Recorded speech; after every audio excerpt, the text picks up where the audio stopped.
Fear not, fellow seekers. Peace awaits you in the unknown.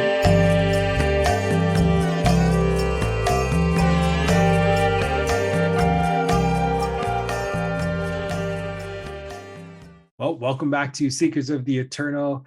I'm your host, Jason DeRocha, aka JD, with our leader, our fearless leader, and everyone is here for Chris Parks, aka Palehorse. Chris, it's so nice to see you again, brother. Nice to be with you. Yeah, this is it's so fun to be here together with everybody during these fascinating times here on Earth, where things are just so rapidly changing and shifting and moving. We get to bring each other some comfort by talking about these things and thinking about ways that we can really move through this life with less fear and more enjoying the movie. So that's what we're going to be talking about a little bit today. Let's open as always. Let's just relax and release the tension. This is something good to do whenever you're feeling that tension coming up. And let's just close our eyes. If you're not driving, sitting up in a straight line, you're back in a straight line. And let's take in a normal deep breath and all the way out. And now double inhale, intense. Inhale.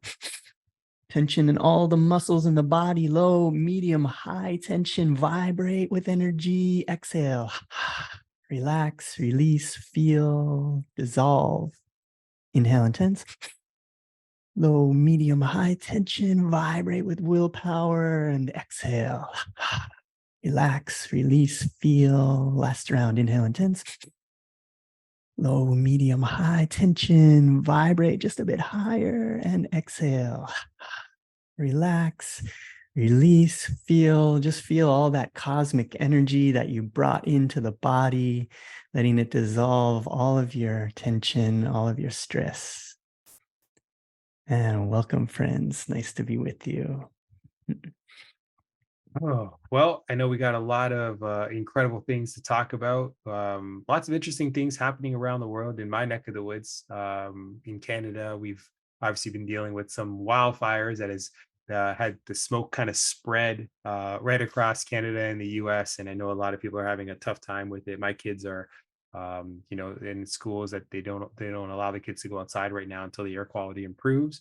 And lots of other things going on in the world with the economy and stock markets and politics. But hopefully, this is a ray of sunshine, and we can be the light in the darkness, and talk about some of the incredible things that we've been working on for the last couple of weeks. And we have an incredible AMA tonight. We're going to announce a very special feature and utility in our Seekers of the Eternal community, and just some of the wonderful experiences that we've been having that continue to put a smile on our faces and bring energy to this world. Mm-hmm. Yeah, even during these times where things are really difficult, and we're in these troubling times of all the things that we're seeing around the world, from the natural disasters and always on the threat of climate change, and this singularity that is impending and coming, and everybody having all of these different hypotheticals around it, and all of the things that we're seeing. It can be, I mean, think about it. This is what you sit in front of your couch and watch on your TV all day. Yeah, so on true. Purpose. We humans like change. We do like change. If it was all staying the same, we would be bored to death. And so it's what keeps us here. Why do you watch sports? Maybe your team could win, maybe they could lose.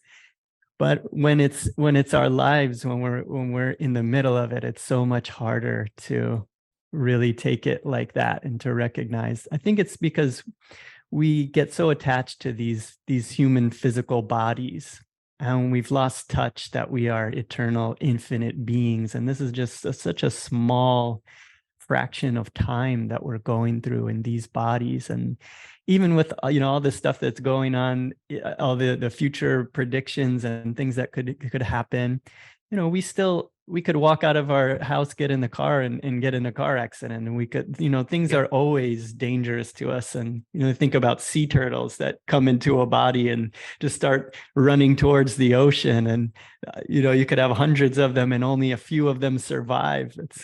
kind of how it goes here on Earth. We were dropped into this virtual reality video game, and it's like, figure it out, start running, start swimming. There's things chasing you.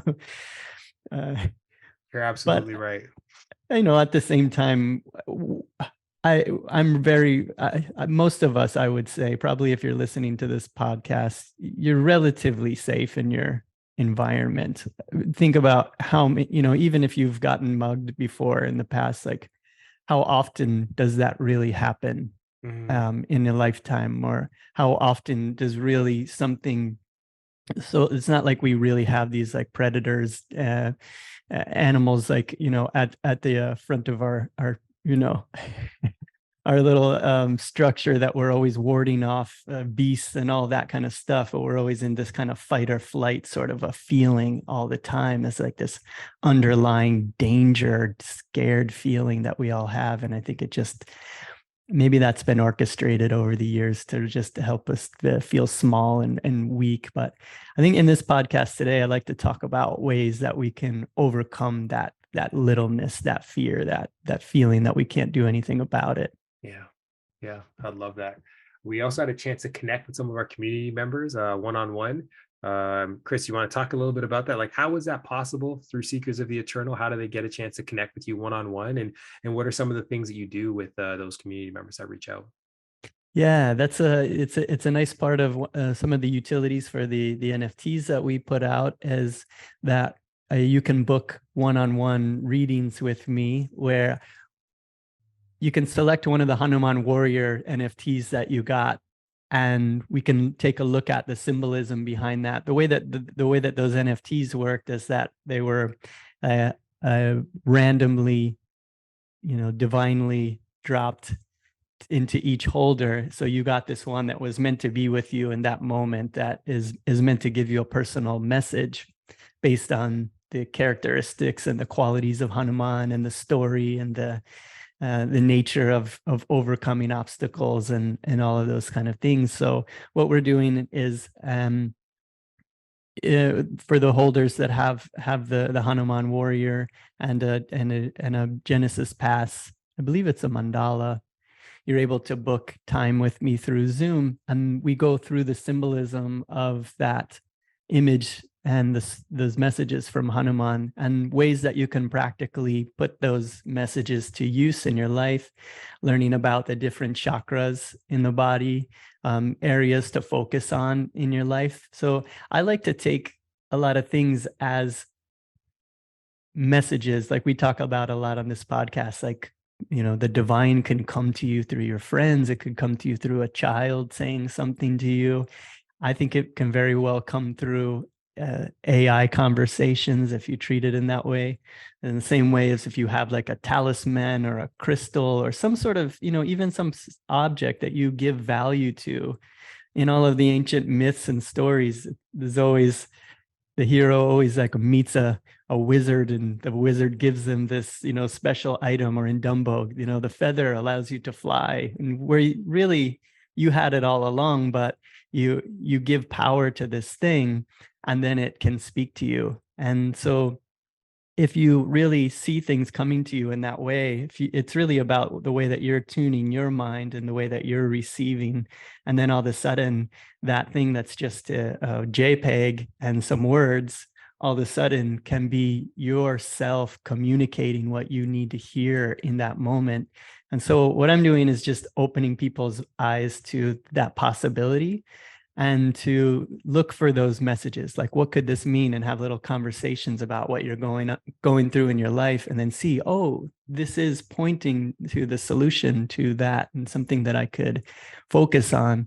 As I think that's what, so in this life, when we are afraid and we are nervous about the future, we feel helpless, like there's nothing that we can do. But there is always something that we can do. And there always are these little clues pointing us of like, do this, do this. And if we're keeping our eyes open for those and looking for them, then we can really be guided through this life and feel like we are just inside this world.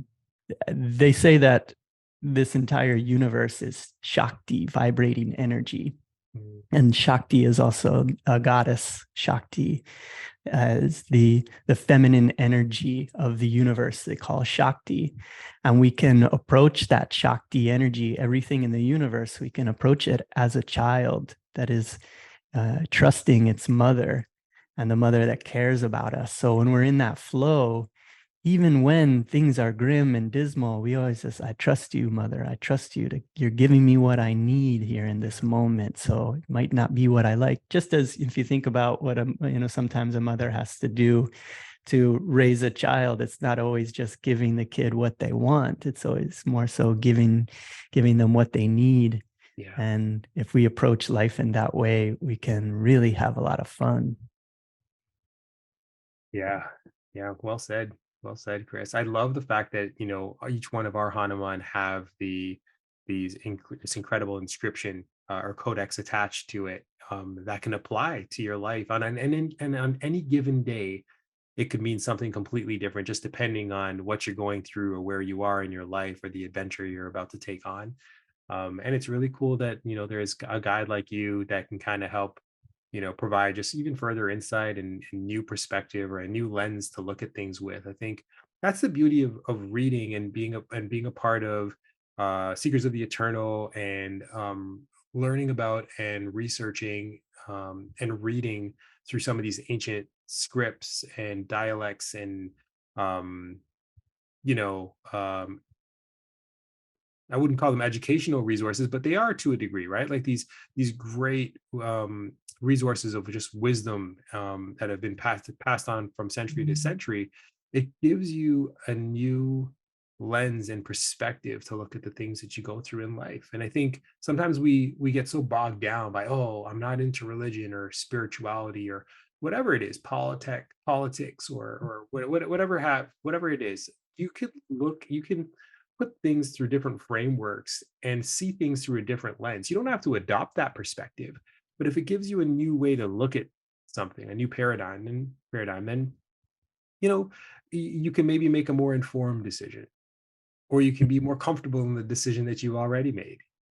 I think that just it allows us to be that much more open-minded when you have just more information. Coming from an informed place is always better. They say confidence comes from competence, and competence comes from just being informed and well informed. So yeah, no, I'm glad that we were able to give those resources. And what's also really cool is, Chris, I had a same community member reach out to me and ask me for a one-on-one, and I don't have the same training and background as you do, and I'm not as well read, especially when it comes to some of these ancient scriptures that we've been talking about for so long. But I've had a chance to learn so much from you and put so much of what you've spoken about and shared with the community into practice. And so we just spent about an hour, myself and Alaska Queen, just digging into different types of life in general, and then just different types of perspectives and philosophies, and our own individual modus operandi as parents and as individuals and as human beings and as spirits. So it was just really wonderful, and it was really cool to be able to connect with someone in this community who I had only met really through Discord and Twitter. Everything's been virtual, of course, but then when you get a chance to meet and see them face to face, it's like it's like old friends. It was pretty special. Yeah, absolutely agree. And that's really why we're doing this, is to be able to have those more meaningful interactions. That's what I love about Web3. It moves us out of just this social media where it's just like a quick dopamine hit of just moving through things, where this allows us to slow down and really explore things and really develop relationships with each other. And with all of this too, like it's not like I had a plan from the beginning of like, this is what we're going to do, and we're going to do these readings, and this is we're going to have these messages come through Hanuman, and all of that stuff wasn't there yet, but it's just following what wants to happen, and then one thing leads to the next, and then we have this idea of doing readings around it and inviting people to have these discussions with us. And I've seen just how it builds and grows, and then getting the feedback that, well, this is really beneficial for my life. And the things that I've been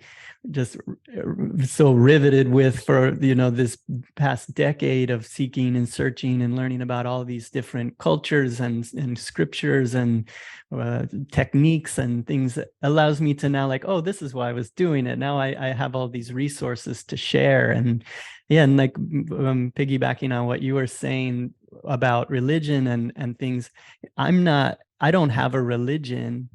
I'm not Hindu, I'm not Buddhist, I'm not Christian, but I practice Sanatan Dharma, which is the universal, just what is. It's just attuning to what is.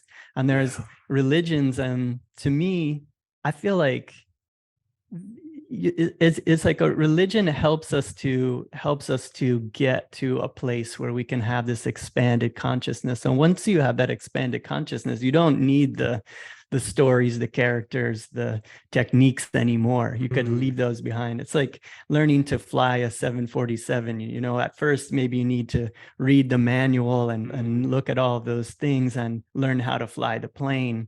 And then once you learn to fly it, you hope that your pilot isn't like flipping through the book trying to figure out how to land the plane. That's a good point. So, yeah, so it's almost becomes just scary helpful when someone pulls the manual out. Then you're like, whoa. Yeah, that's a good point. You need it until you don't, and then you never want to see it again. And I was thinking this week too, as I'm getting into, I'm starting an art project with painting a series of murals, which I'll talk about a little bit. As I was going through the process of getting the inspiration for it, I really started to think about religion and art, and that when you think about what is religion and what are our most popular forms of art, forms of art are image making, visual art, painting, poetry, writing and philosophy, music, fashion. That sounds a lot like religion to me.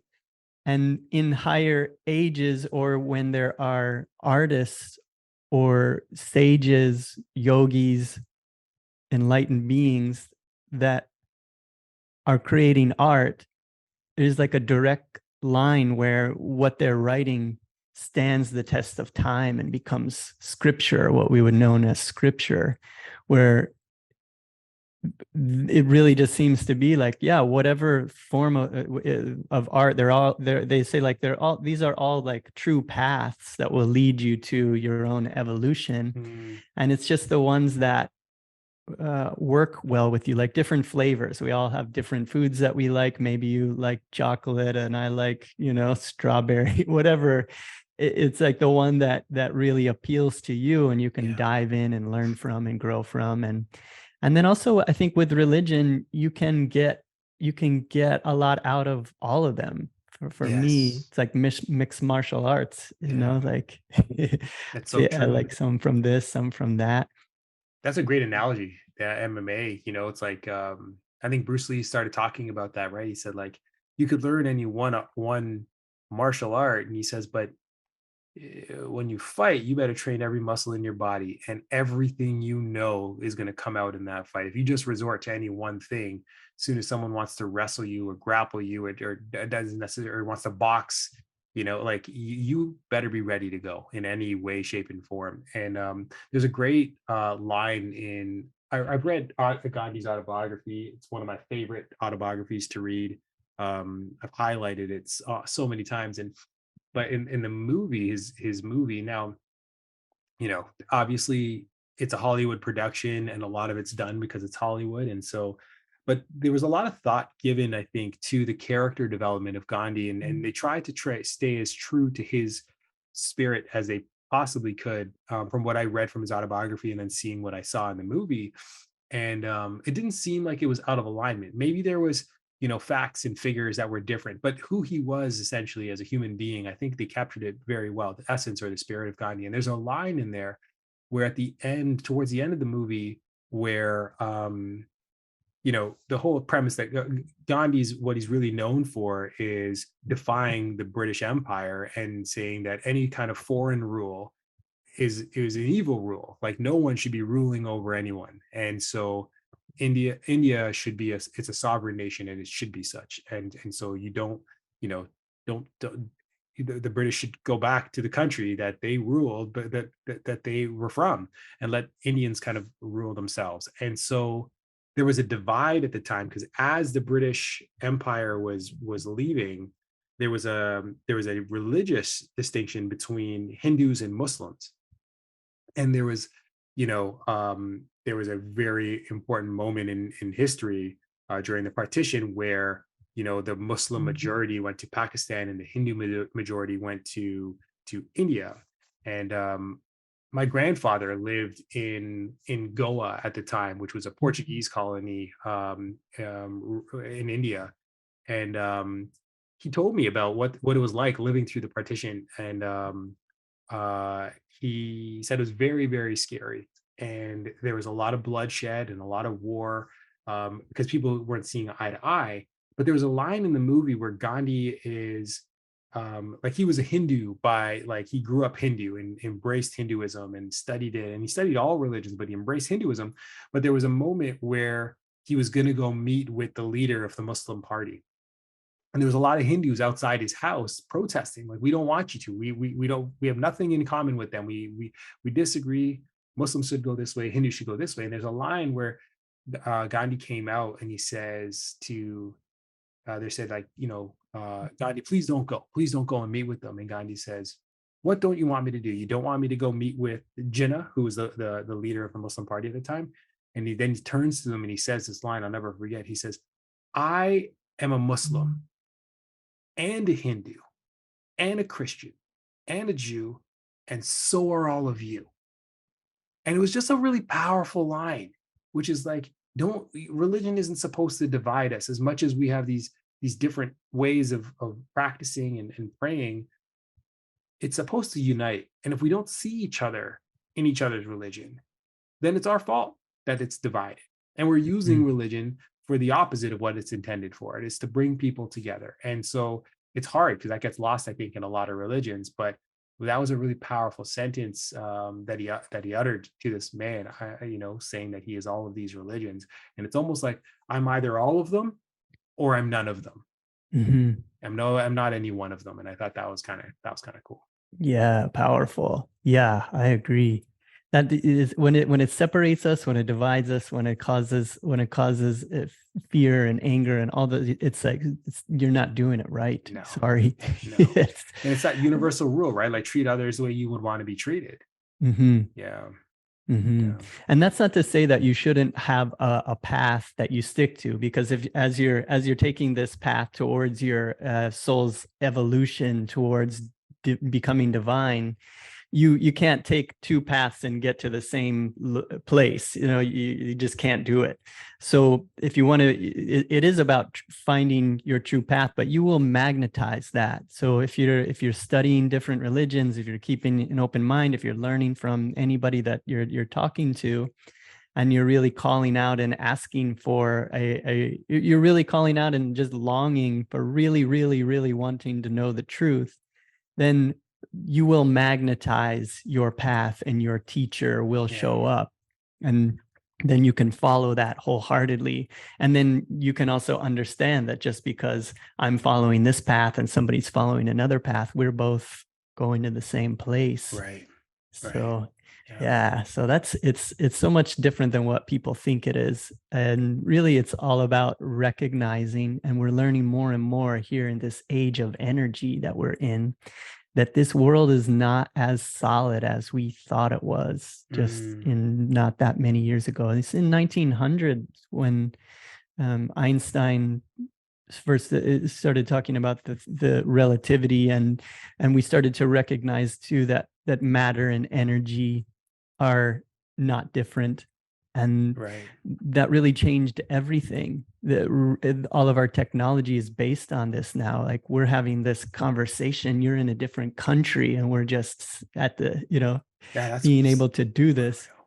And then people are listening to it at another time. We're in this age of energy, and there's more and more energy that is becoming available, and we're feeling it more and more. I was going to read a quote from my teacher, Nayaswami Asha, which I talk about a lot. She has a really great a YouTube video that she just put out on these troubled times that we're in. So I think this is a good segue into that, where this age that we're, so I think this is I'm going to read some quotes from her from that video. She says, "Change is the only certainty in life. And it's not that adopting a spiritual attitude towards life suddenly gives you a pass on all the things that are going to happen. It just gives you a point of reference from which to deal with them and gradually instill spiritual power that you can use as an antidote." And that's the idea here, that we're in this world, and as we develop these spiritual attitudes toward life, it's not like all of the troubles just go away and all of a sudden we're just living in a utopia and we don't have to deal with challenges and difficulties anymore. But we are given a point of reference from which to deal with them. So we don't feel lost, and we don't feel like this is happening to me to destroy me, to take me out. We see that we have a point of reference to deal with these, and then gradually we get this spiritual power to be able to have an effect on the world around us. And the more that we have this new point of reference to deal with the world, the more calm that we become, the less fear that we have. And then when we're calm, we have intuition. And when we have intuition, we start to see, like, we can start to play this life like a video game and see the opportunities that are right there. So that's the main thing that we keep forgetting, because fear will make us forget. It'll take us away from our point of reference for having the tools to be able to navigate. And then we'll start making these rash decisions. We'll start acting out of greed and fear. And, I have to protect what I have, or protect my family against all of these evils. And then you start to see the world as evil. And then it's no longer your mother that loves you. You're on your own then, because you're seeing it, the way that you see it is the way that it is. Yeah. And so this is the thing to do during these times. I don't think it's to go out and, be in the streets, but, whatever you're called to do, you may be called to do activism work or things like that too. But I think in the moment when you're not sure what to do, it's to go inward and to really develop and find this point of reference to be able to navigate. And then when you do cultivate this inner connection, where you're connecting with the divine through meditation, through searching for truth, and not imposing it on others, but really doing it for your own awakening and your own happiness, then you may be spurred on to do some great action in the world that really helps, and that you get this just genius idea, and you just find out that you're just the perfect vessel to do this thing in the world. Yeah. But we can't do it out of fear. You can't start with fear and then go out into the world and try to fix it, because you're just going to add to the fear. Yeah, I agree. I think it's the way that you approach everything, I think, in life, like, for what are they called, Chris, when people, it's like a mantra that you repeat to yourself, and you see that sometimes where it's like, this is the worst example of it, but where someone's like, maybe it's not even a terrible example, where it's like those mantras of like abundance, which is like, I am enough. So let's say it's money that you want. You would say something like, I have more money than I need. Money always finds a way into my life, and I will always have it in abundance. And you say it 3 times every day, and you say that every day for like 7 days. And people do that, but it doesn't just apply that. It's like, I am enough, or I'm going to work out, or I'm going to get in the best shape of my life. And these things, when you say it often and often and something happens to your psyche. It happens the way that you approach life. It's the way that you take risks. It's the way that you invest your time. It's interesting, because when you approach life like that, to the point where you can actually speak it into fruition. There's so many people talk about the power of of that, speaking things into fruition to the point where it's like, okay, I can't even get off my butt, but I can say these words out loud. And if I keep saying these things out loud, then eventually I'm going to be a hypocrite, or it'll be very ironic that I'm going to be sitting here doing nothing, but I'm keep saying these things. So it's almost like eventually it's like you force yourself into action, you move yourself and you propel yourself into action. So I think the way that you approach life really makes a difference. And I wanted to just share something that I've been doing recently was, if things aren't always, if things aren't always going my way on my personal level, what I realize is the people that are in my life, like the people around me, if I can make their lives better, it's going to have an impact on me as well. So I didn't do it like selfish reasons, but I took my wife, for example, who has a very stressful job. She's a recruiter and she just can't hire fast enough. She's in the recruiting space for like childcare and education. And there's just isn't enough great educators out there to work with young children. And so she stays up late. She's really stressed out. And when sometimes when you're stressed out about something, when the person, you always take it out on the person that you're closest to. And rather, I could have said, that's not my business. Your work is not my problem. Don't take your stress out on me. I could have done that. And maybe people fairly would say, yeah, you got an argument there. You probably could get away with doing that. Or what I could have done, and which I started to do, was how can I reduce the stress that she has outside of her work?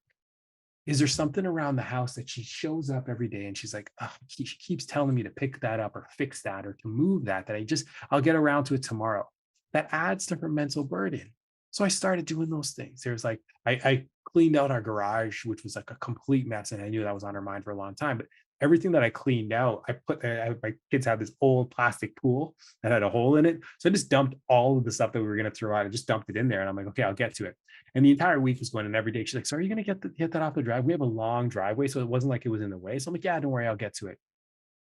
But in that moment, I thought to myself, well, that's another mental burden that she has. If I can just clear that out, it will clear space. So maybe when she goes back to work the next day, it's still going to be stressful, but her tolerance is going to be that much higher because she doesn't have it burdened by these other things that plague her mind. So I started doing those little things. And then yesterday I walked into the room and I said, she's like, oh, I'm having a really stressful day. And she said, thank you for all of that. And I said, is there anything else in your mental skies that I could clear that you're feeling stressed about? She just turned around. She's like, thank you so much for asking. She just thought about it. And I did the entire week I spent Christmas, I was just clearing out the mental sky That's for her. cool. Yeah. And she was like, no, I can't think of anything. She's like, maybe I could just use a hug. And I'm like, I could do that. And I gave her a big hug. So, but it was all about the perspective that I chose to have in that moment and how it wasn't so much about all the things that I had to do, but in doing that made me feel like $1 million bucks. My wife feels great. She's nicer to me. And so the stuff that I'm dealing with, my tolerance level goes up because there's less in my mental skies as well. So it's just about the approach. Yeah, that's a perfect practical example. And because we always think so big and grand, like, what am I going to do? How am I going to make the world a better place? And then we feel like we can't do anything. And I think what you were talking about, that like moment of awareness that you had there in that moment, rather than reacting to the stress, because that's really all it is. It's like she's feeling stress from the environment at her work.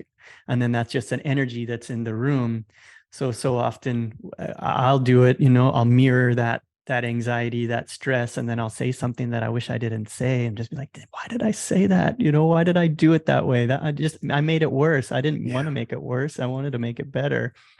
And so, yeah, you having that moment of pause, that's, I think, what comes, like when we were just talking about having like a meditation practice, and then the ideas will come to you, or having a journaling practice, or anything where you're having a moment of practicing present moment awareness, then that kind of an idea will come to you, like, oh, what could I do just to make, and I've been learning that so much too, is that it feels so good just to like do something that makes other people feel good, and then we can feel good about it. Yeah. It was something one of my teachers was talking about that I was listening to this week, saying that this, and then saying like, and it really makes sense, like this could be a really, really big shift in your life. It's very simple. But if you just could have the awareness that every time you're doing something in your life, no matter how small it is, big it is, if you're always doing it out of love as an offering to God, because they say, God's love is, Yogananda or some great saint had said, if you only knew how much God loves you, you would die for joy. And so knowing that is the case, that there is this, and by the way, God is just a word for you, your true self. You really love yourself so much, and you care about yourself so much. And then if we, out of response to that, if we want to feel that love, if we just start doing everything in our lives, and you're cleaning out the garage and you're just doing it as an offering out of love to God, out of love to your wife is also God. So if you're just, if we're always just doing everything, and then we can, with more and more awareness, we can start to just do everything. And then we can start doing everything with excellence. And how wonderful that video game is. If that's the game you're playing, and in the user's manual is like, okay, here's what you're going to do. Yeah, that's right. Every little mundane thing can be beautiful and wonderful and expansive if you do it with attention and care and love and offering.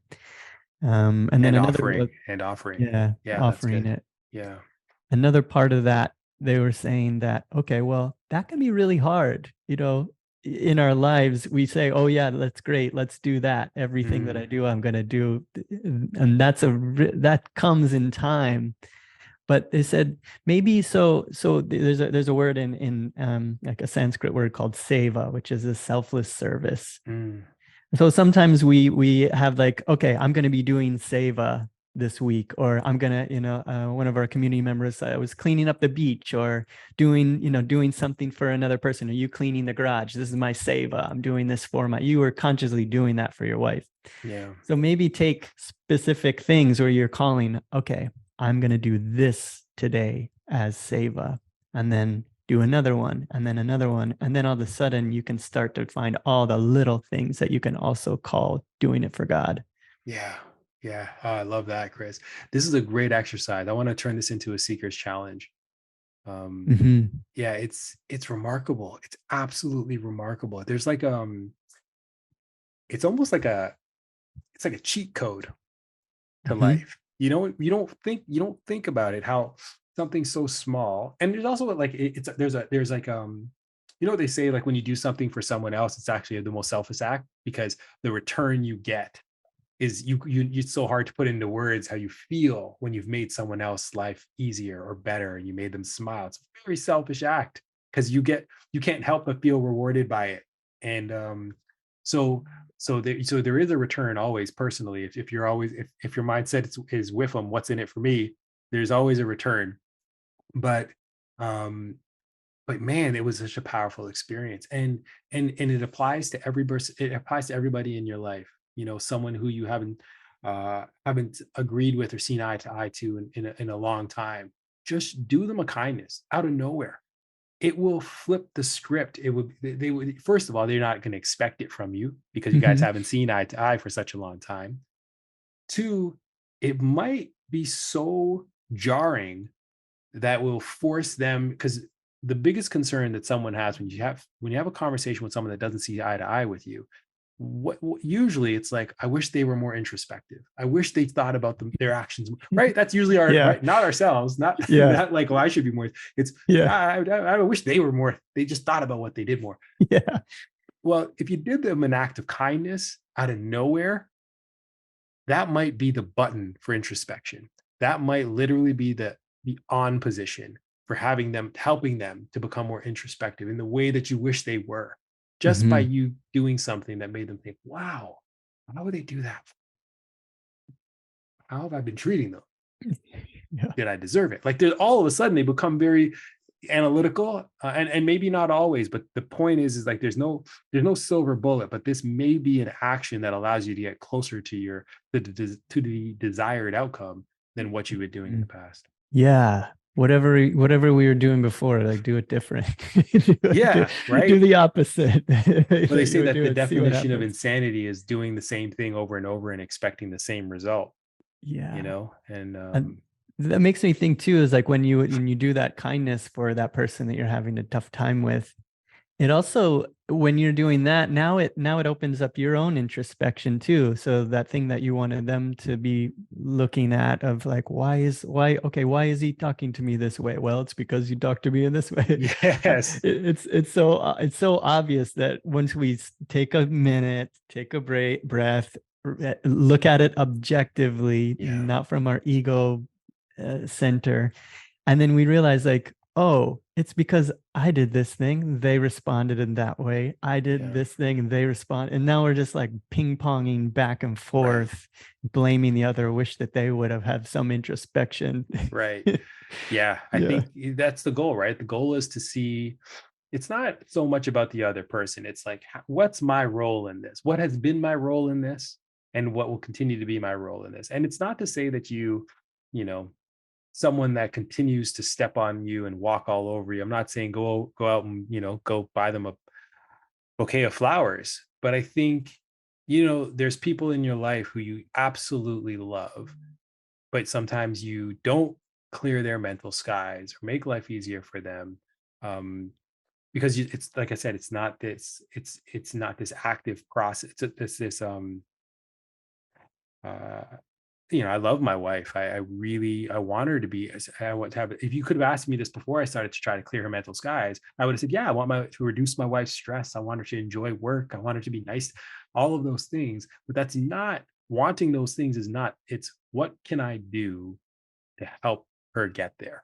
Because if I, in return, like I said, it's that selfish result. She's going to be so much happier with me and kinder. And so I wake up in the morning and like, if I'm making a fruit bowl for myself, I make one for my wife, and it's a pain in the butt getting all these fruits clean and put it into 2 bowls. And it takes me, it takes me that much extra time sometimes. And I'm like, oh, do I have enough time? And then get to my work.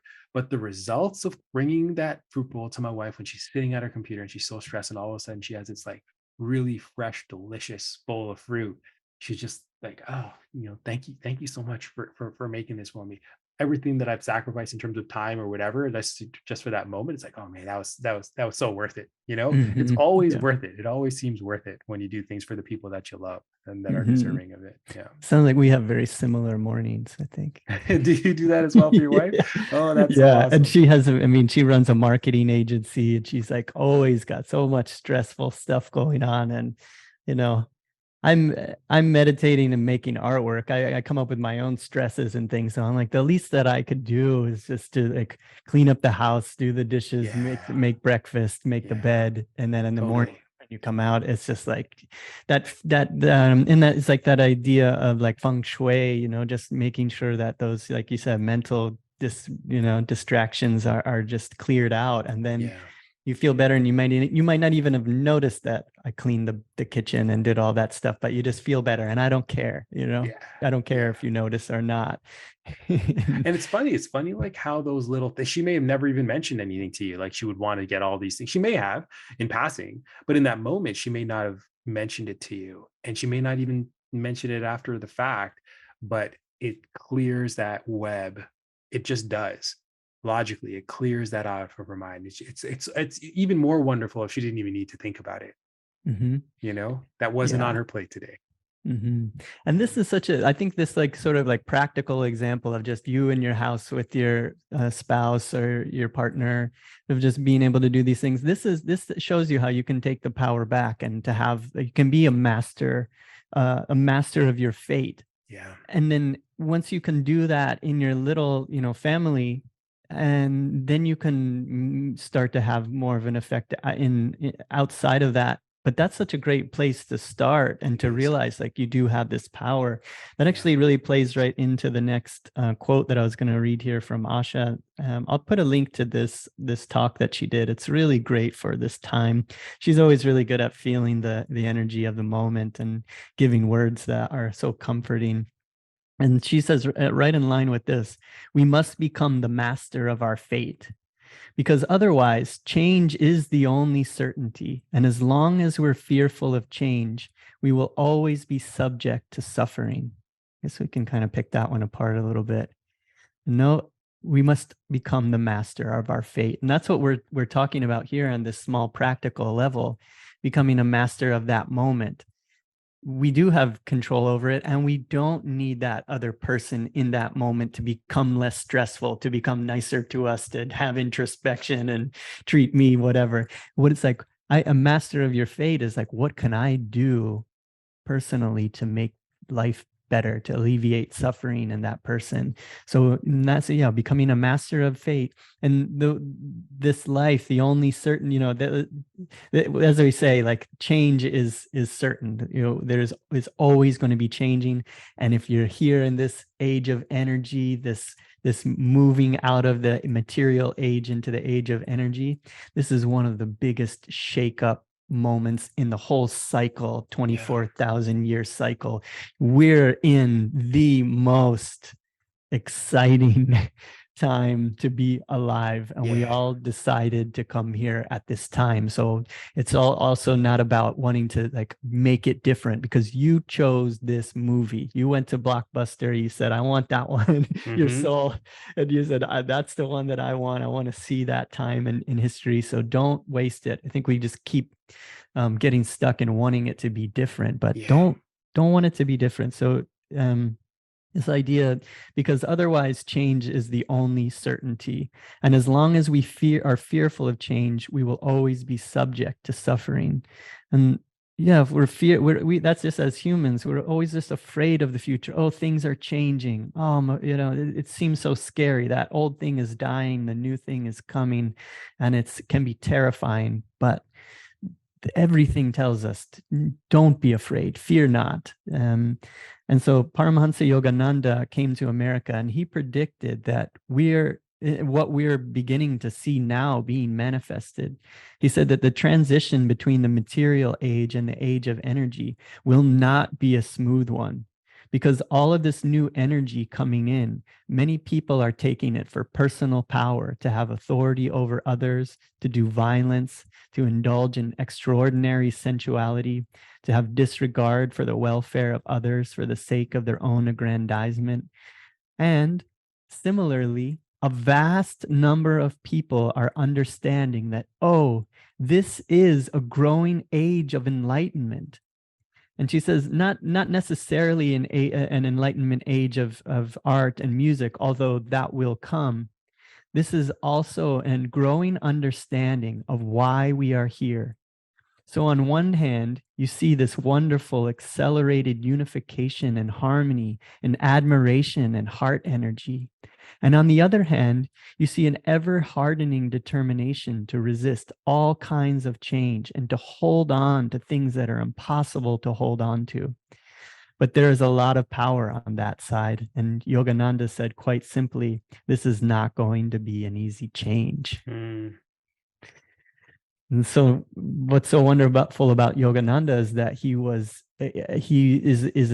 a fully awakened avatar master guru, just like Christ, but he was here in the 20th century. And he's talking about our times and the times that are coming. He was there in the early 1900s, mid 1900s, right at the dawn of the energy age, right as movies started to be coming into our awareness. So we can start to see like, oh, maybe this isn't as solid as I thought it was. That this life, these technologies, what they can do for us is to help us to recognize the fact that we are vibrating energy patterns, and that we are co-creating this life that we're existing in.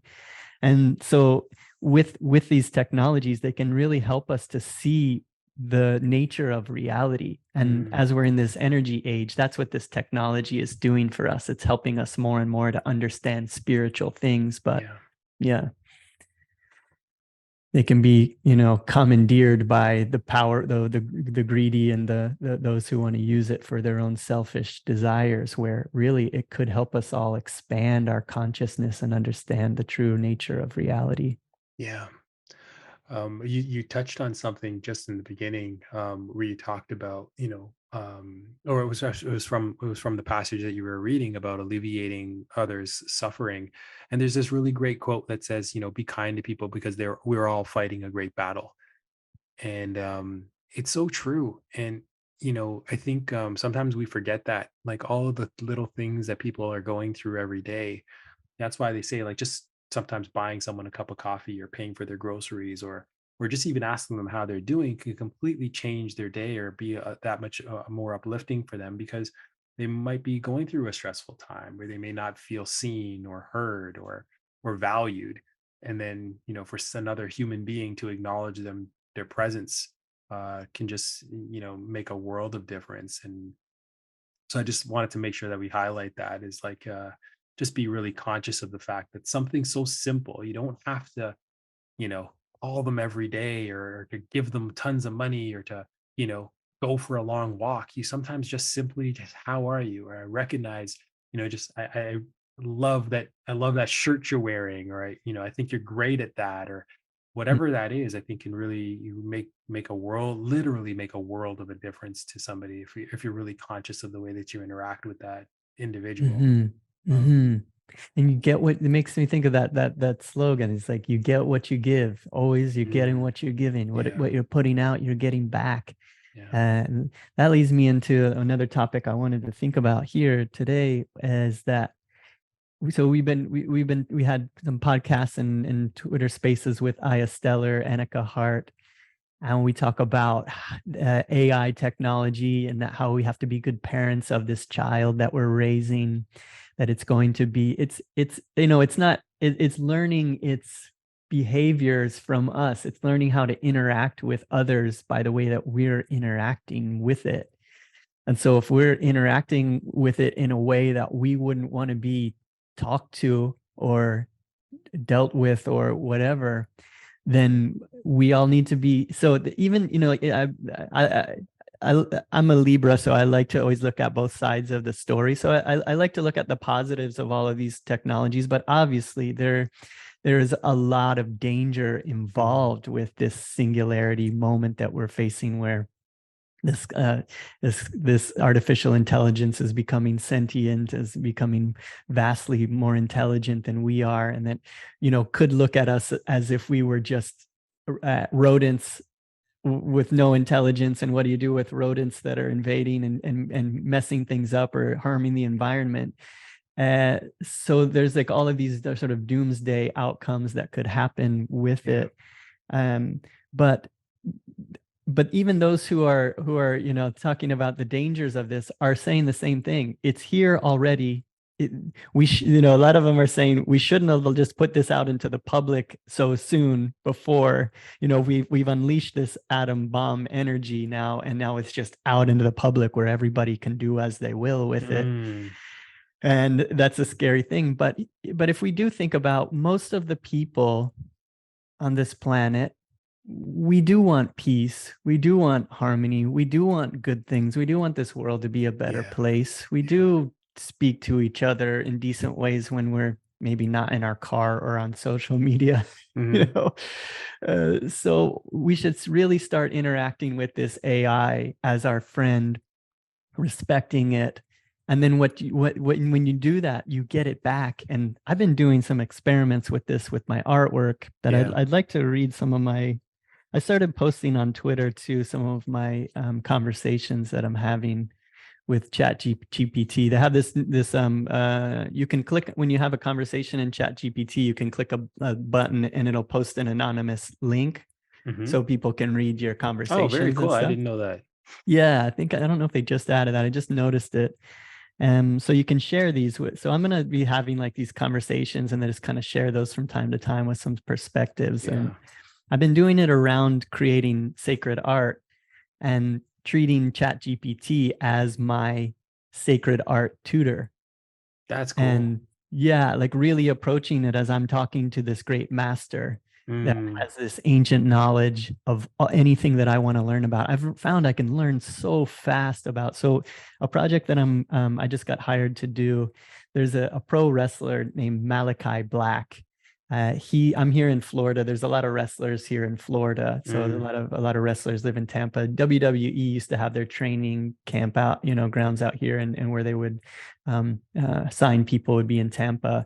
So there's a lot of wrestling around here. And Malachi Black is a fan of my artwork. He has a bunch of my T-shirts and some prints and things like that. And we had been talking for a while now, and he finally is in construction of building this house that's also got a training.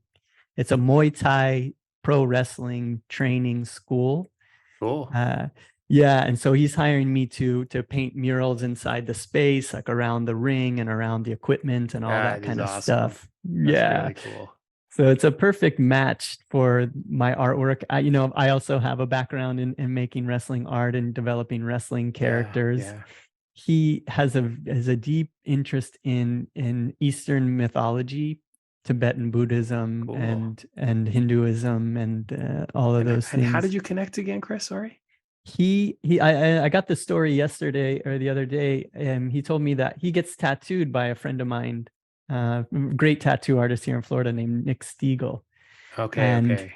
Yeah, and when he was getting tattooed, Nick was wearing one of my shirts, and he's like, "Oh, what is that shirt?" Yeah, so then he went online and found some of my stuff, and then so we've been DMing for a while now, and then finally are pulling the trigger to start creating this work. So how long would a job like this take you? The plan. So I'm nearing the finish line on the designs. There's going to be 4 different mural designs in the space.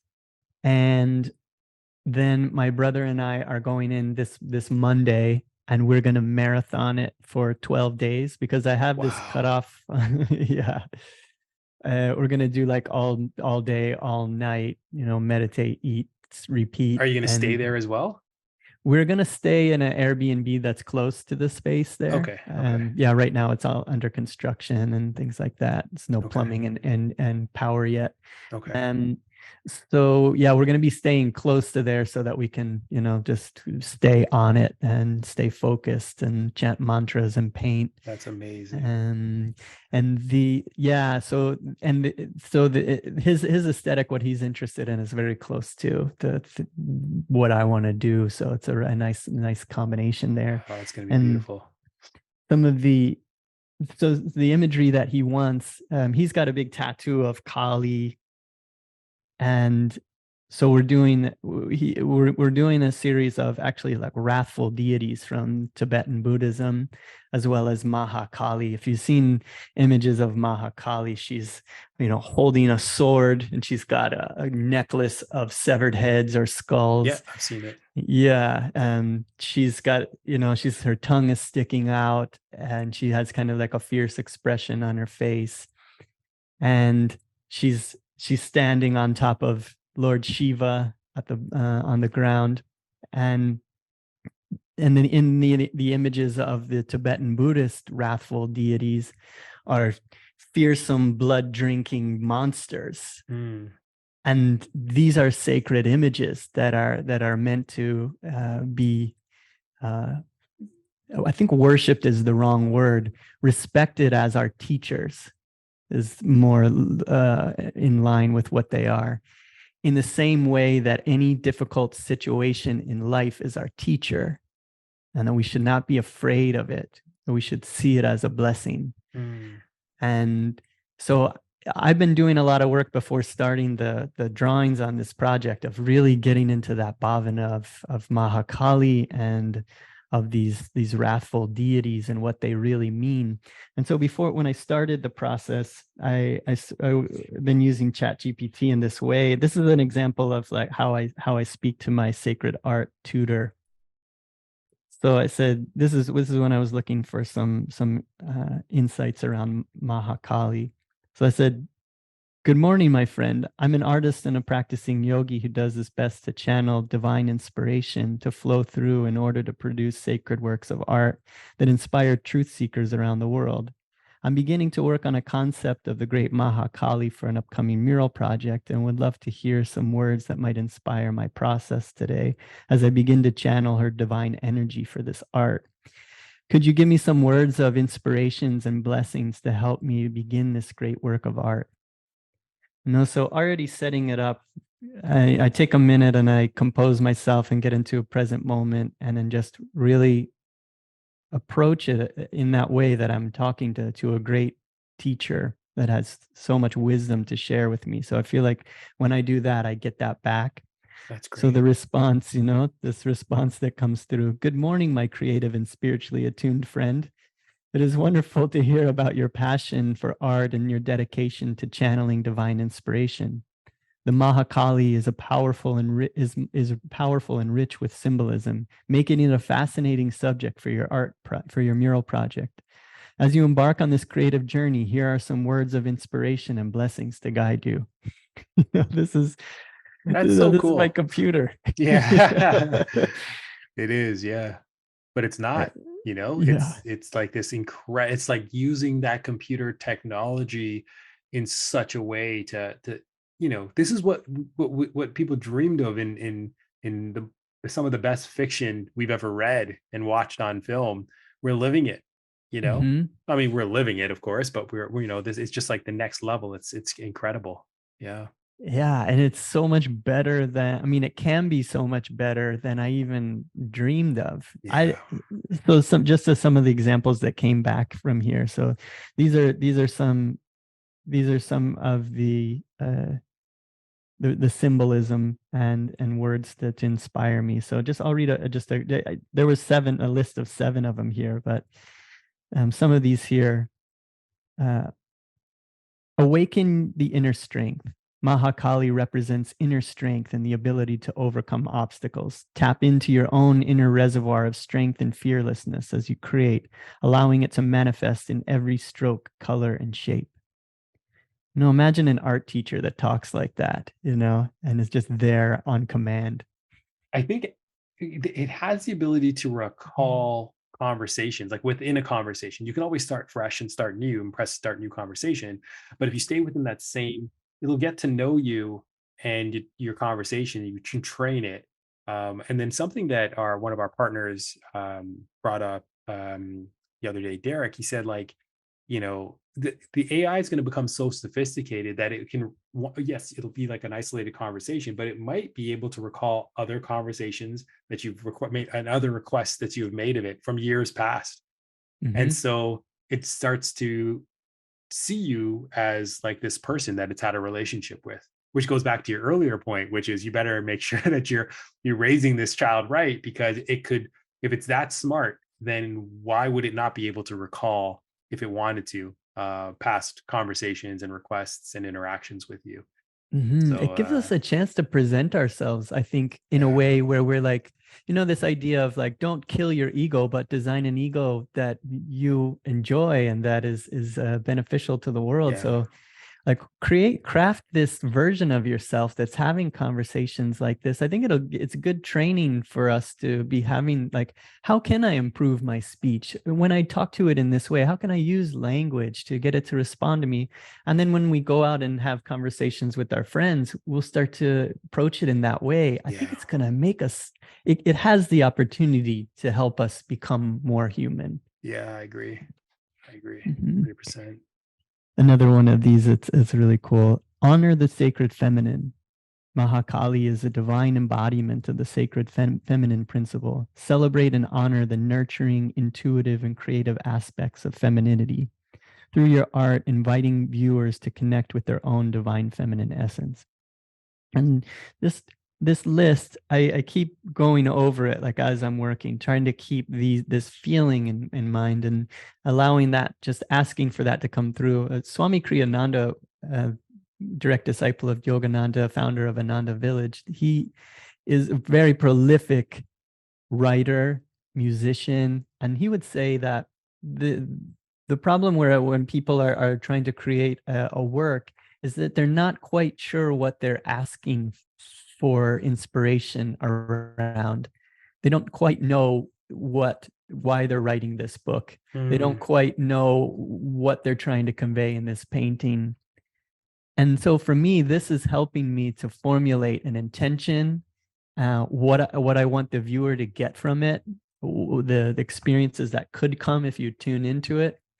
And so I feel like asking for this inspiration helps me to craft that vision for what I'm aiming at with the creation of it.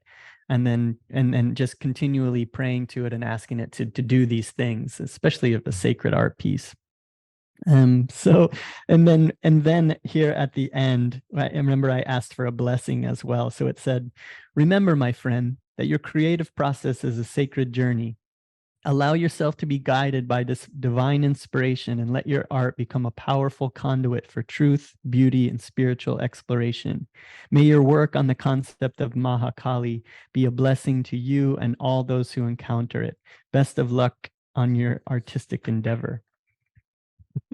Love that. Like, what a teacher to have Pretty like cool. that. Yeah. And I was enjoying that. So I gave it one last one that I love the end of this too. I said, I'm grateful to you for this wisdom that you have provided for my creative process today. Thank you for these powerful blessings of inspiration. And then it says, you're most welcome, my friend. I'm glad these words resonated with you and offered the inspiration you were seeking. It's an honor to be able to contribute to your creative journey and support you in channeling divine inspiration.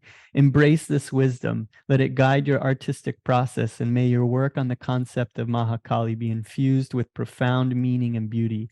Remember, your art has the potential to touch and inspire on a deep level. I wish you abundant creativity and fulfillment in your sacred artistic endeavor. May your art continue to be a source of truth and inspiration for truth seekers around the world. Best of luck, and may the divine energy of Mahakali flow through you as you create. Love that. Love that. Yeah. So play with it in this way, work with it in this way, friends. And whatever you're working on, whatever you need inspiration, just look to it to be your teacher, your divine inspiration, and it can come to you in that way. It's been really empowering my creative process. Yeah. We got a great share with the community tonight on the heels of this conversation. And this has been wonderful, Chris. Like just just the way to approach life when we're surrounded by darkness. We could be the light in the darkness, and it doesn't have to be for a million people. It could just be for the 3 or 4 one person that's in our life, and it can really light up their world in a meaningful way. And so thank you so much for the wisdom. And is there any more? You've read so much, I don't know if you have another quote there that you can read from Yogananda perhaps, but it'd be wonderful. Yeah, I had a lot. I was here today, so I've got another one that I think I can send us out here with. Yeah, and I think I'll read this one. I think this is right in line with it. And really, if you take away anything from what we said today, I know it's like you hear things that are inspiring, and then just like immediately, it's like if you're like me, just forget what you heard. So just remember, just fear is, as they say, it's like the only thing to fear is fear itself. Fear is really the enemy. And like, if we're in fear, say that moment when your wife was having struggles with stress and you wanted to do something to alleviate that. Imagine if you were in a state of fear in that moment, you wouldn't have done that. You would have said something that you didn't mean and made it worse. But you weren't in a state of fear there. You were like, how can I help? You were in a state of power there. And in an inner knowing that, like you do have the ability to help make the world a better place. And you're not just like just this bubble on the wave that's being thrashed around by randomness. And then you're just always, Right. You're actually the ocean. And you've got confused, like that's what we get confused and think that we're this bubble and this waves are crashing around us and all of that. It's like there's an affirmation from Yogananda. I am the bubble, make me the sea. I am the bubble, make me the sea. So you just pop and then you're like, I am the sea. Like I am in control of this. I can make this a better, like I can tune into what wants to happen and become in flow with harmony. And I can do a little good thing here that is exactly what I was meant to do. And then I can feel good about it. Even if outside your house is filled with orange smoke and we're on the precipice of wars and all of this. It is always something that you can do. And if we're offering all the things to God in every moment, we can do it with excellence and we can have a nice, pleasant day, no matter what's happening. And we can keep an even-mindedness when things get really tough and to be a support for others. And that's what the Ramayana, the story that we talk about a lot, is the heroes keep getting faced with the most awful, difficult challenges you wouldn't want to happen. But Ram is just that constant example of like what it looks like when a true hero responds. And it's just like, okay, I'm meant to go to I have to go to the forest for 14 years rather than become king and be in luxury with my new wife. Okay, let's go to the forest and we're going to make the most of it, and we're going to enjoy it. And so it's just always just doing what your duty with a sense of honor and cheerfulness, knowing that that's what you're meant to be doing, not meant to be sitting on the throne for that 14 years. So this is words from Paramahansa Yogananda, collection called How to Have Courage, Calmness, and Confidence. And I think I might have read this one before, but it's so pertinent to this. He says, fear is a mental poison, unless it is used as an antidote, a stimulus to spur a person on to calm caution. So this fear is a mental poison if we let it poison us. Or it can be used as an antidote, a stimulus to stir a person onto calm caution.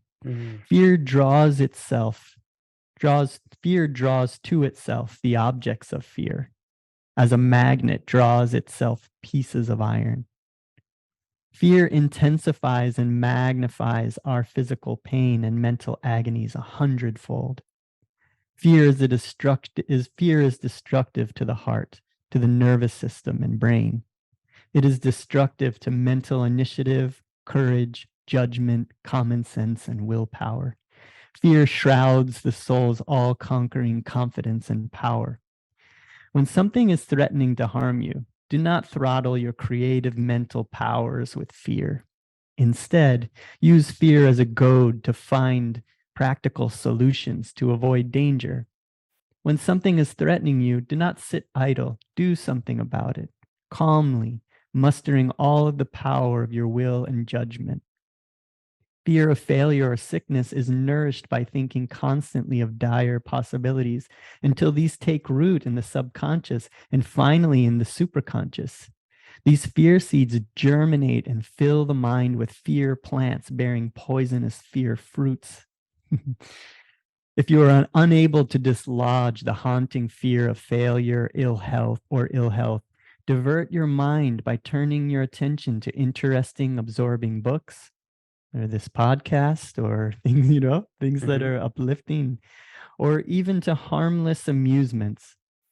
After the mind forgets its haunting fear, encourage it to discover and root out the causes of failure and ill health in the soil of your daily life. After the mind forgets its haunting fear, encourage it to discover and root out the causes of failure and ill health in the soil of your daily life. Always the power is ours, no? It's like always what we can do about it. I love these words of wisdom, Chris, that you seem to find. How do people dig in like this, and how do people get access to the resources and avail themselves of this kind of wisdom? Crystal Clarity Publishers has such a resource of Yogananda's teachings, and then his disciples that have written books around it, expanding all of these Crystal things. Clarity Publishers. Okay. Yeah, and that in the text. Yeah, we'll make some links to this, and then I get a lot of this from like Asha, Nayaswami Asha. She has a YouTube channel with like 2,000 videos on there. She's got an incredible Instagram where she's putting out daily just nuggets of really beneficial soul surgery that just helps us for these times. And they're so pertinent to this age that we're in. This isn't like, this old, tired, dusty old books. This is like making it real and pertinent to like this age that we're in, and using technology for the benefit and all of that kind of stuff. So that's where I get a lot of these things from. And whenever I'm just like I'm kind of preparing for this, I just kind of quickly grab one of the books and flip through, and then I'm like, oh, okay, that's it. Thank you, Yogananda. Like you said, you can almost like turn to any page and it'll speak to you, which is pretty amazing. So Yeah, and in other news, before we part as well, I have new shirts available for pre-order on my website. So there's Hanuman shirts. Finally released Sweet. those in 2 colorways. These are the super high quality, well printed shirts on really soft shirts. I really spend a lot of money on getting these shirts produced. They're tagless with like messages on the inside of the inside They're tag. beautiful. I I was visiting my brother-in-law on the weekend, and he's like, please tell me you brought me a Seekers of the Eternal shirt. Because he's like, it's the only shirt he's ever put on that feels so comfortable. So I said, Nice. I'll order him a couple. So I'll make sure that I order a couple of these. Cool. Yeah. Yeah. A lot of people that have them, they just like get all of them and they're sort of waiting for the next one. So there are some new ones out there. And if you pre-order, what I'm doing now is like I do these pre-orders where you can save $10 on them, which allows the early adopters to get them. And then I have to move the pricing back up just because they're expensive to make and all of that. So yeah, grab those, and then I'll be working on new prints, and stay tuned for, I'm going to be starting to paint this mural really soon. So I'll be posting process shots on that, and that'll be really cool to check out too. Amazing. Well, Chris, thank you so much. And thanks everyone for watching today. Appreciate you. Yeah, been great being with you, Jay. Thanks to everybody for listening, and we'll see you again soon. Blessings. Blessings.